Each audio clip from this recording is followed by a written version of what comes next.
ఇంత చక్కటి కార్యక్రమాన్ని నిర్వహించడానికి మన సిద్దిపేటకు వచ్చేసినటువంటి డాక్టర్ జి అనూహ్యారెడ్డి గారికి, మీడియా మిత్రులు అందరికీ పేరు పేరున నమస్కారం.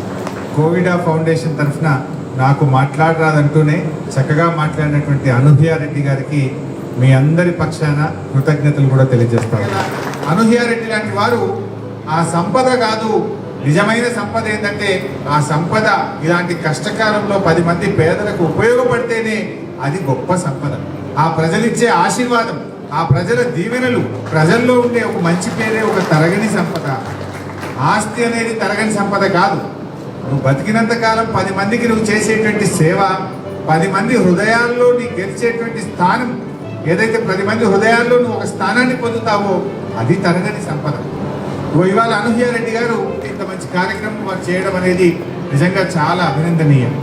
నిస్వార్థంగా ఎలాంటి రాజకీయాలు లేకపోతే వ్యాపారము ఇంకో ఎలాంటి లాభాపేక్ష కానీ ఇతర ఆలోచన లేకుండా తన వంతు సహాయం ఏదో 10 మందికి ఉపయోగపడాలని చెప్పి ఇంత మంచి కార్యక్రమం నిర్వహించి అంత దూరం నుంచి మన సిద్దిపేటకు వచ్చి ఇవాళ మా గర్భిణీ స్త్రీలకు శ్రీమంతం చేయడంతో పాటు ఇవాళ ఇక్కడ ఉండేటువంటి చేనేత కార్మికులకు, పేదవాళ్ళకు, రెక్కాడితే డొక్కాడని వాళ్ళకు, ప్రతిరోజు బతుకును నమ్ముకొని కష్టాన్ని నమ్ముకొని జీవించేటువంటి కార్మికులకు ఇంత పెద్ద ఎత్తున సహాయం చేయడం నిజంగా చాలా అభినందనీయం.